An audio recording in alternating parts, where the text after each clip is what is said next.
The wooden cross around Emma's neck felt heavier than chains. Her stepfather's calloused hand shoved her forward, and she stumbled toward the bearded giant waiting beside the trading post. She was just 16.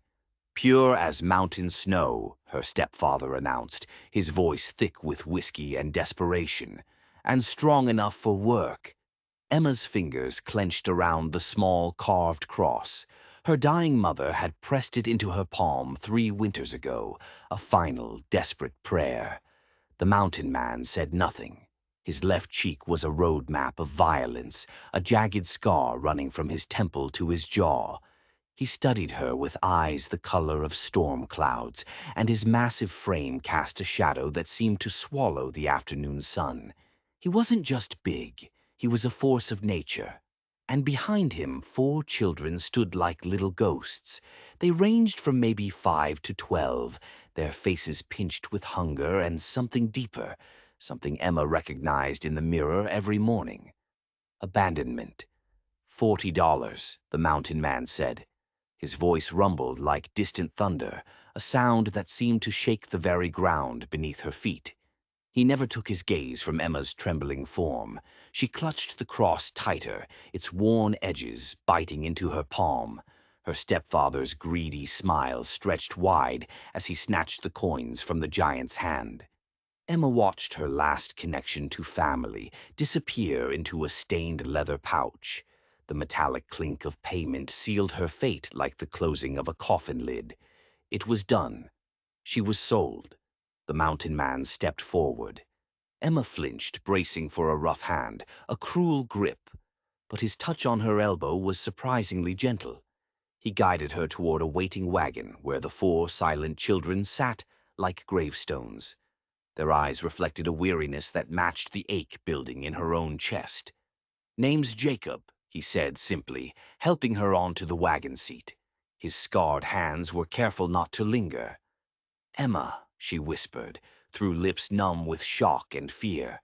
The wagon lurched forward. It carried her away from everything she'd ever known, away from the life that had been hers, toward a mountain that loomed against the sky like a sleeping beast. Emma pressed the wooden cross to her heart. She wondered if her mother's prayers could possibly reach her in the wilderness that awaited. The trading post grew smaller behind them, and with it, her entire world. Ahead lay only questions and the steady, quiet breathing of the man whose $40 purchase had just changed her life forever.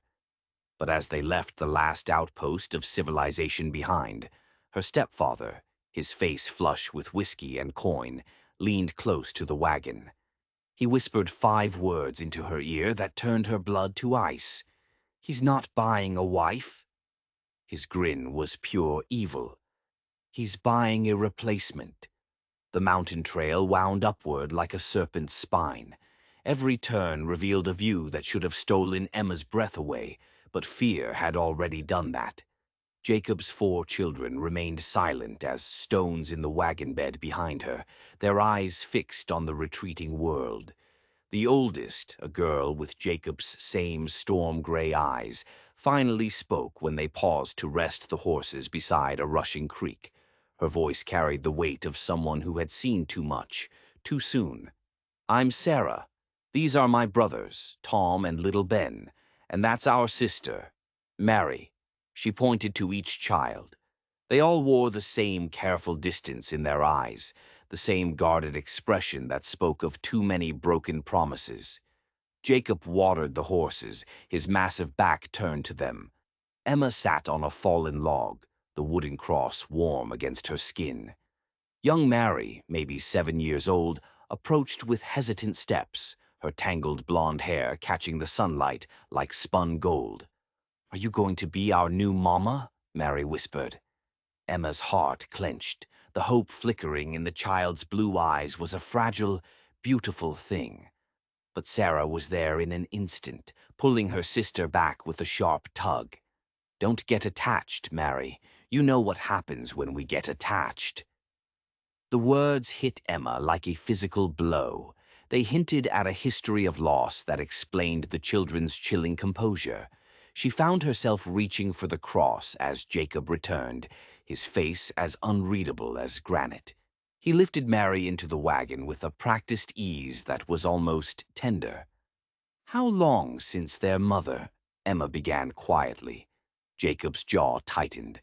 The scar on his cheek seemed to pulse with old pain. 3 years, he cut her off, his voice flat and final. He climbed onto the wagon seat beside her, and the conversation was over. The horses resumed their steady climb. Emma noticed how Jacob's hands, despite their size and obvious strength, held the reins with a surprising gentleness. It was the same careful control he'd shown when helping her into the wagon. She wondered what kind of tragedy had taught this mountain of a man to move through the world with such measured restraint. As the afternoon shadows lengthened, Emma caught Jacob stealing glances at her. His expression was still unreadable, but it seemed less harsh than before. The children, however, remained quiet as ghosts. Their silence spoke volumes about the disappointments they had already endured.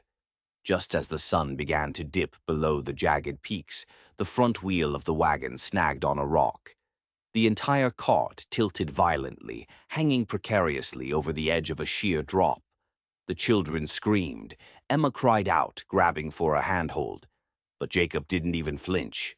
His reaction was unnervingly calm, almost cold. He simply set the brake, climbed down, and with a single massive heave, shoved the wagon back onto the path. He didn't check on the children. He didn't look at Emma. He just got back on the seat and clicked the reins, as if nothing had happened. The silence that followed was heavier than before. It was the silence of people who were used to disaster, who no longer expected comfort. Later, huddled in the back of the wagon under a thin blanket, Emma noticed something wedged between two wooden planks. She pulled it free. It was a small, tattered doll made of rags, its button eyes gouged out, leaving only dark, empty threads. Little Mary saw it in her hand, and her own eyes went wide. She leaned close and whispered, her breath warm against Emma's ear. That was hers. Whose? Emma wanted to ask, but she didn't dare. Before she could hide the doll, Jacob's shadow fell over them. He had seen it. His face, which had softened just hours before, was now a mask of thunder. Without a word, he snatched the doll from Emma's hand. He turned and threw it with all his might over the edge of the trail, into the deep, dark valley below. The children didn't just flinch. They cowered. They weren't just sad, they were terrified. Of him. When they finally crested a ridge, Emma saw the cabin. It was nestled in a valley below, smoke rising from its chimney like a promise of warmth. It squatted against the mountainside like something that had grown from the earth itself. Its log walls weathered to a silver gray, its windows glowing amber in the gathering dusk. Emma's stomach churned with exhaustion and terror. Jacob helped her down from the wagon with that same careful gentleness, a gesture that was now more confusing than comforting. The inside was a single large room, holding the essence of masculine survival. Rough-hewn furniture, practical shelves lined with supplies, and a massive stone fireplace that dominated one wall like the heart of the home. But what struck Emma most was the complete absence of softness, the lack of any feminine touch. It was a home that had been motherless for a very, very long time. Sari immediately began preparing supper with the efficiency of someone far older than 12. The boys carried Emma's single small bag to a corner where a narrow cot had been set up. Emma realized with a jolt of relief and confusion that Jacob had prepared separate sleeping arrangements. The words of her stepfather echoed in her mind. He's buying a replacement. A replacement for what? You'll sleep there, Jacob said, pointing to the cot. He wouldn't meet her eyes. His voice was gruff, but not unkind. The children and I share the main bed until we figure things out. Emma's fingers found the wooden cross. She was grateful for this unexpected mercy, even as she wondered what figuring things out might mean. As they gathered around the rough wooden table for a simple meal of cornbread and beans, Emma watched the children eat. They were careful, precise, wasting nothing. She was beginning to understand the depth of the hardship that had shaped them. Jacob blessed the food. His voice trembled slightly when he added, "And for bringing Emma safely to our home." She looked up and found him watching her. His expression was a mixture of gratitude and something deeper, more complicated than she could name. After the meal, as the children prepared for bed, little Mary approached her again. She didn't ask for a story this time. She asked for a very specific one. "Will you tell us about the woman who escaped the mountain?" she whispered, her eyes wide and earnest. Before Emma could answer, Jacob's voice cut through the quiet room like a whip crack. "No." The children froze. "We don't tell that story in this house, ever," he said, his voice low and dangerous. He looked at Mary, and for a second the gentle giant was gone, replaced by the terrifying man from the trading post. "Do you understand me?" Mary nodded, her lower lip trembling. She scurried away to the large bed where her siblings were already huddled together. Later, when darkness had claimed the valley and the children were asleep, Emma lay on her narrow cot. She listened to Jacob's breathing from across the room, a steady, rhythmic sound, but her mind was racing. There was a door at the back of the cabin, a heavy planked door with a large iron lock. The children seemed to avoid it, their eyes skittering away whenever they passed it. Sometime in the dead of night she heard it, a sound that made the hair on her arms stand up. It was crying, a woman's soft, desperate sobbing coming from behind the locked door. Emma lay perfectly still, her heart hammering against her ribs. She was not alone in this cabin with Jacob and his children. There was someone else, someone locked away. The wooden cross felt cold against her skin. She had been sold not just into servitude, but into a prison, and she was beginning to suspect she was not the first. Dawn arrived with the sound of splitting wood. The rhythmic thud of Jacob's axe pulled Emma from a fitful sleep filled with the sound of weeping. She dressed quickly in the gray light, her fingers automatically checking for the wooden cross before she stepped outside. Jacob was stripped to his waist despite the morning chill, and his back was a horrifying map of old violence. There were the parallel lines of a whip, dozens of them, small, round scars that spoke of burns. A long, puckered mark across one shoulder blade that was clearly a knife wound, healed badly. But there was something else, something worse. Across his scarred back were strange symbols, intricate lines and swirls that had been branded into his flesh. They weren't random. They looked ancient, ritualistic. He turned when he heard her step, reaching for his shirt, with a movement that spoke more of shame than modesty. But it was too late. Emma had seen it all. She'd also seen how the jagged scar on his face continued down his neck and disappeared beneath the fabric. It was a testament to whatever hell had forged this gentle, terrifying giant. "Didn't mean to wake you," he said, his voice rough with embarrassment. Emma felt the wooden cross pulse against her chest like a second heartbeat. Sometimes the most wounded souls carried the deepest secrets. When she asked him about the sobbing she'd heard, his face went blank. "Wind," he said, his voice flat. "The mountain plays tricks on you. Stay away from that door. Some things are best left buried." He refused to say another word about it. Inside, Sarah was already tending the fire. When she saw Emma's troubled expression, her own face hardened. "You heard it too, didn't you?" Sarah whispered when her father was out of earshot. "The crying lady," Emma nodded, her mouth dry. "He says it's the wind," Sarah continued, her voice barely audible. "He's lying." That day, needing to escape the suffocating atmosphere of the cabin, Emma went for a walk. She followed a faint path that led into a grove of pine trees behind the house, and there she found it, a small, overgrown graveyard. There were 5 graves. 4 of them were small, marked with simple wooden crosses, too small for adults. The 5th was larger, with a weathered headstone. The name carved into it was Elara Brennan, Jacob's wife. But whose were the other graves? Children? And why were there 4 of them? Jacob had 4 living children in the cabin. Then she saw it, a 5th small grave tucked away behind a bush. It was unmarked, just a mound of earth with a pile of stones on top. A cold dread washed over her. A replacement. Her stepfather's words. That's where he buries his mistakes. Emma spun around. Sarah was standing at the edge of the clearing, her face pale, her eyes filled with a terror so profound it made Emma gasp. "He brought others here," Sarah whispered, her voice shaking. "Before you.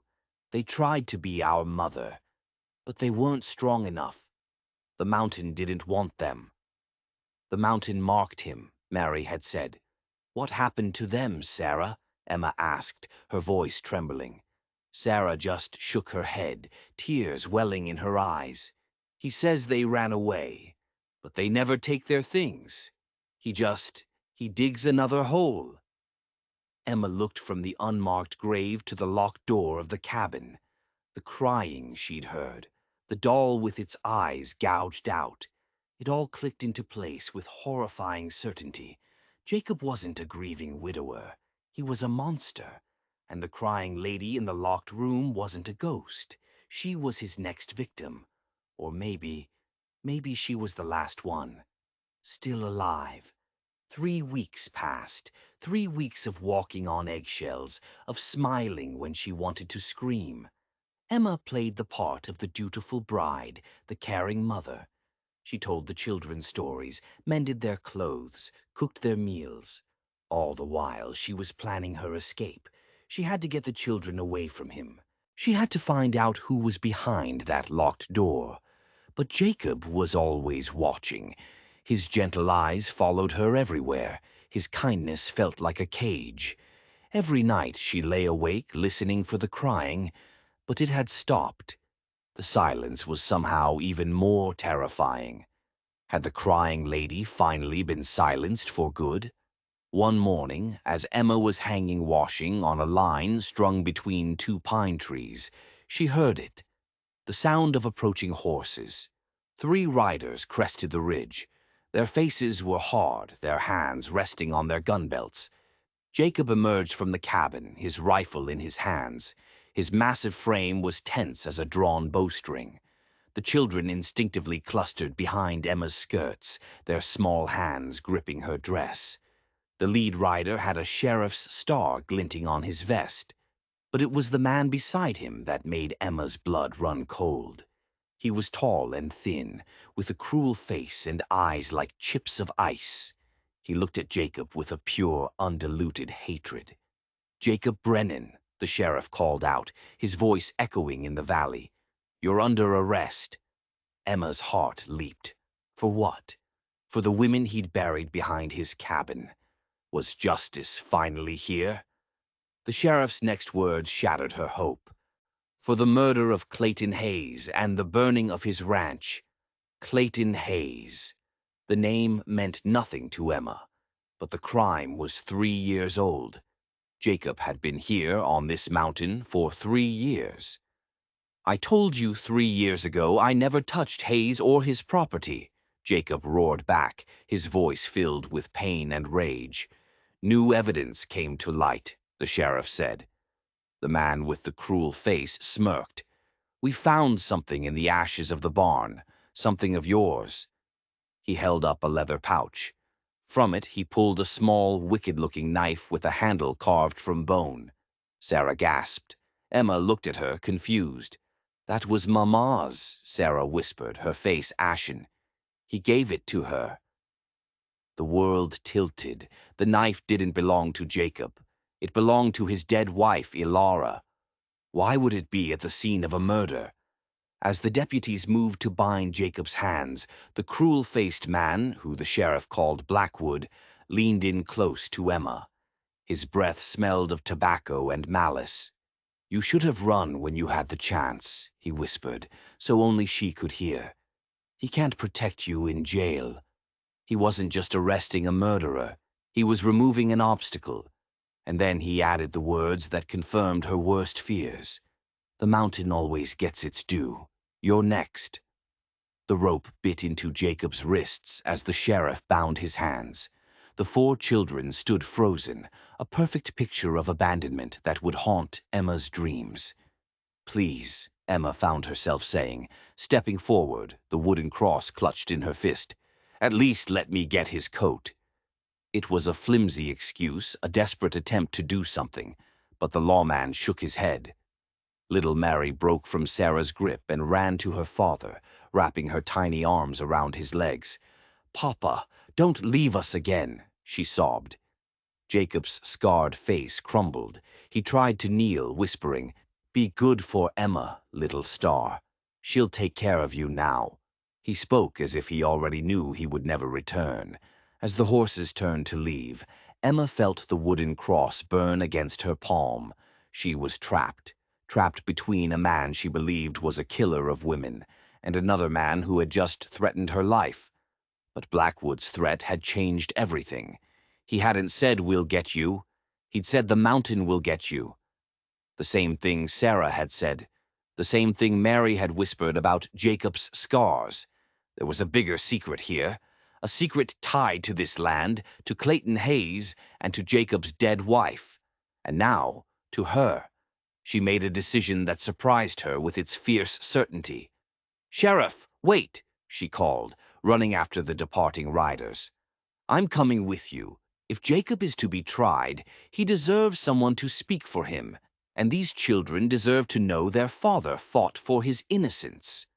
The sheriff reined in his horse, studying her with new interest. Jacob twisted in his saddle, his face a mask of disbelief. He looked at her as if he couldn't believe anyone would choose to stand beside him. "Ma'am," the sheriff said slowly, "this man's past is darker than you know." Emma lifted her chin. The wooden cross felt warm and solid in her grip. "Then I'll learn his past from him, not from whispers and accusations." Behind her, Sarah stepped forward with the same stubborn courage. "If Emma goes, we all go," she announced, her voice clear and strong. "This family stays together." The sheriff looked from Emma to the children, then to Jacob's stunned face. Emma saw a flicker of respect in his eyes. He nodded slowly. "All right, then. But you find your own way to town. I'm not running a charity service." As Emma loaded their few belongings into the old wagon, she made a choice. The locked room. She had to know what was inside. While the children were distracted, she took the axe Jacob used for firewood and splintered the heavy wooden bolt on the door. She pushed it open. The room was small, windowless, and thick with the smell of dust and disuse. It was empty. There was no crying lady, no prisoner, just a dirt floor, stone walls, and a small, rotting wooden chest in the corner. She lifted the lid. Inside there was no evidence of another woman. There was only a stack of yellowed papers, a tarnished silver locket, and a man's leather-bound ledger. The sobbing she'd heard hadn't been a woman. It had been the wind howling through a crack in the stone, just as Jacob had said. He hadn't been lying about that. Which meant, what else had she been wrong about?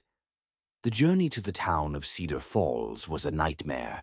On a narrow stretch of road, a large boulder, dislodged from the cliff above, crashed down onto the path just feet in front of their mule. It wasn't an accident. Someone had pushed it. A warning. The town itself was openly hostile. Doors closed as they passed. People whispered behind their hands, their eyes filled with scorn and fear. They found lodging at a boarding house run by a sharp-eyed widow named Mrs. Patterson. She made it clear she didn't approve of housing the family of an accused killer, but the sight of Mary's tear-stained face softened her just enough to offer them a room. Emma's investigation began at the newspaper office. The records about Clayton Hayes' death, the clerk told her, were missing. The whole folder had vanished just a week ago. The young clerk, Timothy, was terrified. He leaned close and whispered that Hayes hadn't just been a rancher. He'd been involved with a dangerous gang of smugglers who ran weapons and whiskey through the territory. Blackwood was his foreman, Timothy whispered, his eyes darting toward the street. But everyone knew he was more than that. He was Hayes's enforcer. That night, Emma opened the leather ledger she'd taken from the locked room. The handwriting was neat, precise. It was filled with dates, names, and numbers. She didn't understand the codes, but she recognized two names repeated over and over, Clayton Hayes and Foreman Blackwood. There was something else in the chest, a tarnished silver locket. Inside was a tiny, faded portrait of a young woman with dark hair and a sad smile. On the back, an inscription, My Ilara, forever. It was from Jacob. The woman in the portrait was not the woman who sobbed in the night. She was the woman buried in the grave. Jacob's wife. He had loved her. The man who kept this locket was not the monster she had imagined. Her heart twisted with confusion. If Jacob wasn't the monster, then who was? And who was the owner of the ledger? The next day she went to the Hayes ranch. Abigail Hayes, the grieving widow, was a handsome woman with calculating eyes and a smile that never reached them. And standing just behind her, his hand resting possessively on her chair, was Blackwood. He was the man from the photograph she'd seen on the mantel in the original story. Here, there was no photo, just the man himself. Such a tragedy about your husband, Emma said, fingering the wooden cross hidden beneath her shawl. Yes, the widow said smoothly. That monster Jacob Brennan shot him down in cold blood. I saw it all. But her eyes flickered toward Blackwood as she spoke, a tiny, almost imperceptible glance. But Emma saw it. They weren't just a widow and a foreman. They were partners. As Emma left, Blackwood followed her out. You're a long way from your mountain, he said, his voice a low threat. Some people get lost out here, permanently. He knew she was a threat. But why? The breakthrough came from Mrs. Patterson, the boarding house owner. She saw the exhaustion and fear on Emma's face and took pity on her. My late husband served with Jacob Brennan in the war, she said quietly one evening. He used to say Jacob was the most honorable man he'd ever known. An honor like that doesn't just disappear. Mrs. Patterson explained that her husband had been Jacob's sergeant. Jacob had saved his life twice, once from a Comanche war party, and once by running into a burning supply wagon to rescue the ammunition. That was how he got the burns on his back. And the brands. They weren't brands at all. They were intricate scars from flaming debris that had fallen on him. My husband, Mrs. Patterson said, her voice dropping to a whisper, didn't die of a fever like the town doctor said. He was murdered, shot in the back, right after he started looking into Clayton Hayes's business dealings. I think the same people who killed him are trying to frame Jacob. She then revealed the final missing piece of the puzzle. Clayton Hayes had been court-martialed during the war for stealing supplies, and the officer who had testified against him, the man who had ruined his military career, was Sergeant Jacob Brennan. It all crashed into place. This wasn't about a random murder. This was revenge, a conspiracy that had been simmering for years. Armed with this knowledge, Emma rushed to the jail. Jacob sat in a cell barely large enough for his frame, his face gaunt with despair. Jacob, she said urgently through the bars, I know you didn't do it. This is about the war. It's about your testimony against Hayes. She told him everything. The smugglers, Blackwood's relationship with the widow, Mrs. Patterson's story. Then she showed him the ledger. Jacob's storm-gray eyes widened. He reached through the bars, his hand surprisingly gentle as it touched her cheek. Where did you get this? From the locked room. He finally told her the truth. The room hadn't held a prisoner. It had been a hiding place. The ledger belonged to Mrs. Patterson's husband. He'd been investigating Hayes and Blackwood and had given it to Jacob for safekeeping the day before he was murdered. Jacob had locked it away, trying to protect his family from the very men who had now framed him. The unmarked grave behind the cabin? It wasn't a woman. It was a government agent who had come asking questions a year ago. Blackwood had killed him and dumped the body on Jacob's land. Another threat, another warning. Jacob had buried him, afraid to go to the sheriff, who he knew was in Hayes's pocket. The crying Emma had heard truly was just the wind. Her fear had twisted every shadow, every sound, into a story of a monster. But the real monster was still out there. "Even if you're right," Jacob said, his voice thick with emotion, "how can we prove any of this?" "It's my word against theirs." Emma smiled, the wooden cross warm against her palm. "We don't use your word," she said, holding up the ledger. "We use theirs." The plan was a desperate gamble. The circuit judge was set to hear the case the next day.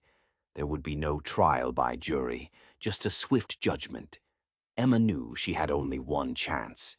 She stood in the crowded courthouse parlor, facing the judge. Mrs. Hayes sat in the front row, looking smug, with Blackwood standing behind her. The whole town was there to watch. "Your Honor," Emma began, her voice clear and steady, "I have evidence that will prove Jacob Brennan's innocence and reveal the true killer of Clayton Hayes." She held up the ledger. "This is the business ledger of Clayton Hayes," she announced, her voice ringing through the silent room. "It details a smuggling operation run by him and his partner." She paused, letting the tension build. "Foreman Blackwood." Blackwood's face went rigid. The widow paled. Emma continued, "It also details the payments made to several prominent members of this town to ensure their silence." She opened the book to a random page. She couldn't read the codes, but she could read the names written clearly in the margins. Payments made to Sheriff Miller. The sheriff, standing near the judge, flinched as if he'd been struck. A wave of murmurs swept through the room. "And it explains why Clayton Hayes was really killed," Emma pressed on, her gaze locked on the widow. "He was skimming profits, cheating his partners. And Blackwood found out. Isn't that right, Mrs. Hayes? Or should I say, Mrs. Blackwood?" "That's a lie," the widow shrieked, jumping to her feet. "He has no partner." She stopped, realizing her mistake too late. She had just contradicted the town's understanding of Blackwood as a simple foreman. But Emma wasn't finished. "The ledger also contains a final entry, an entry made by Sergeant Patterson before he was murdered. An entry detailing a meeting he was supposed to have, a meeting to discuss the person who was supplying the stolen army weapons to the smuggling ring." She looked directly at Blackwood. "The ledger says that supplier was you. You killed Hayes because he was getting greedy, and you killed Sergeant Patterson because he knew too much. And you framed Jacob Brennan because he was the one man who could connect you to your crimes during the war." It happened fast. Blackwood, seeing it all unravel, drew a pistol from his coat. He wasn't aiming for Emma. He was aiming for the widow, the one person who could testify against him. But before he could fire, the courthouse doors burst open. It was Jacob. Mrs. Patterson, believing in Emma's plan, had convinced a deputy to release him just moments before. Jacob wasn't armed. He didn't need to be. He moved with a speed that was terrifying in a man his size. He didn't attack Blackwood. He threw himself in front of Abigail Hayes, shielding her with his own body as the gun went off. The bullet tore through the flesh of his shoulder. He roared in pain, but didn't fall. In the chaos, deputies swarmed Blackwood. The sheriff, his face ashen with guilt and fear of exposure, hesitated for a second, then drew his own weapon and helped subdue the foreman. Abigail Hayes, saved by the very man she had tried to send to the gallows, broke down completely. Sobbing, she confessed to everything. The affair with Blackwood, the plot to kill her husband, the framing of Jacob. It all came pouring out. Later, as the sun set over Cedar Falls, the Brennan family prepared to return to their mountain home. Jacob's arm was in a sling, but his face was radiant with a joy Emma had never seen. He stood with her outside the courthouse as the children played nearby. The wooden cross was warm against her chest. Jacob took her hands in his scarred ones. "Emma," he said, his voice thick with emotion, "I paid $40 for you. It was the exact amount of blood money Clayton Hayes offered me years ago to stay quiet about his crimes. I took it, planning to turn him in with it as evidence. But Patterson was killed before I could. I kept that tainted money for years. When I saw you, I knew. I used his evil to do something good, to save you." He looked down at her, his storm-gray eyes filled with a love so profound it stole her breath. "But you have given me back my life, my children's future. You saved us all." When Emma looked up into his eyes, she didn't see a monster or a scarred mountain man. She saw an honorable soldier, a devoted father, and a gentle giant who had taught her that the deepest wounds can lead to the most beautiful love. He bent to kiss her, there beneath the stars that watched over their mountain valley, and she knew that what had begun as a transaction born of desperation had transformed into a love that could heal any wound, overcome any obstacle, and turn $40 of blood money into a fortune beyond all measure. If you enjoyed this story of justice and unexpected love, please like this video and hit that subscribe button for more tales you won't forget. Now, I have to ask, when everyone else in that town stayed silent, a 16-year-old girl with nothing but a wooden cross and a core of courage chose to fight. If you had been there, would you have stepped forward or would you have walked away? Let me know in the comments below.